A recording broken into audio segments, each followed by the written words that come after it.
ये जीडीपी क्या होती है? किसी भी देश की अगर आर्थिक पैरामीटर नापना हो ना तो उसकी जीडीपी देखा जाता है। ये जीडीपी क्या होता है? अभी हाल ही में भारत के वित्त मंत्री निर्मला जी ने बजट पेश किया। बजट के एक दिन पहले आर्थिक सर्वेक्षण की एक रिपोर्ट पेश की। उसमें कहा कि भारत की जीडीपी इतनी होगी और इतनी विकास दर चल रही है और चारों तरफ जीडीपी की चर्चा हुई।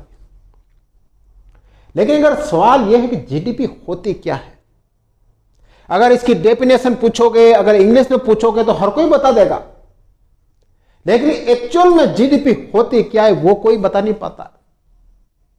आज मैं आपको बताऊंगा जीडीपी होती क्या है, बिल्कुल बेसिक तरीके से।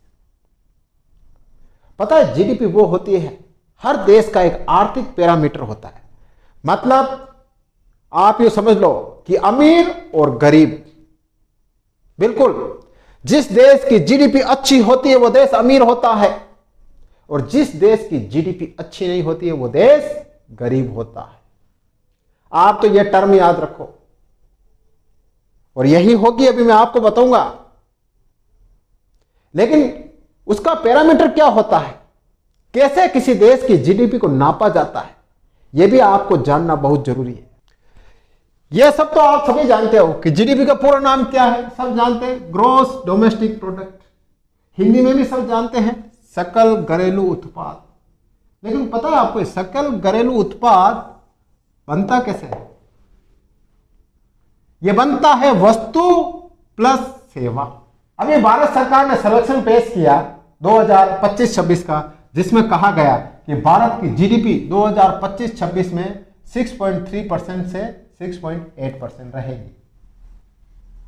अच्छी बात है, लेकिन ये जीडीपी कैसे बनती है पता है आपको? वस्तु प्लस सेवा। अब एक छोटा सा एग्जांपल दूंगा आपको। अभी जैसे भारत में गेहूं का दाम कितना है? 20 रुपए केजी है। देखना, गेहूं पैदा होता है, उसकी कुल वैल्यू कितनी होती है? 20 रुपए केजी। वस्तु हुई, पैदा हुआ, वस्तु हुआ, लेकिन फिर सेवा भी तो होती है, पता है आपको? गेहूं हुआ है तो गेहूं किसके लिए? खाना खाने के लिए हो ना, रोटी बनाई जाएगी तो रोटी बनाने का खर्चा भी तो आएगा। तो रोटी बनाने का खर्चा कितना आता है? 5 रुपए आया मान लीजिए। तो एक साल में 1000 केजी गेहूं हुए और 10,000 उसकी रोटियां बनी। तो 1000 केजी गेहूं 20 रुपए के कितने हुए? 20,000। फिर 5 रुपए रोटी बनाने का खर्चा आया तो कितनी रोटियां बनी? 10,000। 50,000 हो गए। तो 50,000 प्लस 20,000 70,000 की कुल वैल्यू निकली साल भर की। ये क्या होगी? जीडीपी हो। जैसे छोटा सा एग्जांपल दिया। अब इस बात में गेहूं भी नहीं आता है, सब कुछ। जैसे आपने एसी बनाई, एसी बना दी, प्रोडक्ट बनाया, उसका खर्चा आ गया, लेकिन फिर एसी की सर्विस भी तो लगती है, सेवा भी तो लगती है, बार बार उसकी सर्विस भी तो होती है। तो प्रोडक्ट और प्रोडक्ट में आने वाला खर्चा यानी सेवा, वो क्या दोनों मिला के क्या होता है? जीडीपी।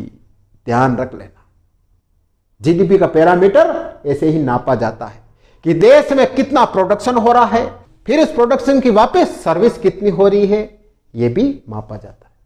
जैसे आप देख लो, मोटरसाइकिल बनी, एक बार बन गई, प्रोडक्ट उसकी एक बार वैल्यू बन गई, लेकिन आप बार बार सर्विस भी तो कराओगे, उसके भी तो पैसे लगेंगे। तो दोनों हो गए ना, प्रोडक्ट प्लस प्रोडक्ट की सेवा, ये दोनों मिला के क्या होता है? जीडीपी। और जिस देश में जितना ज्यादा प्रोडक्शन होता है, जितनी ज्यादा सेवा होती है, वह देश नंबर 1 कहलाता है। ध्यान रख लेना। पता है आपको विश्व के टॉप 5 देश कौन कौन से हैं जीडीपी के मामले में? सबसे नंबर 1 है अमेरिका। और आप सब जानते हो अमेरिका विश्व का सबसे नंबर 1 धनाढ्य देश है, पैसे वाला देश कहा जाता है। उसकी जीडीपी कितनी है? 25,500 अरब डॉलर। उसके बाद नंबर आता है चीन का 18,000 अरब डॉलर।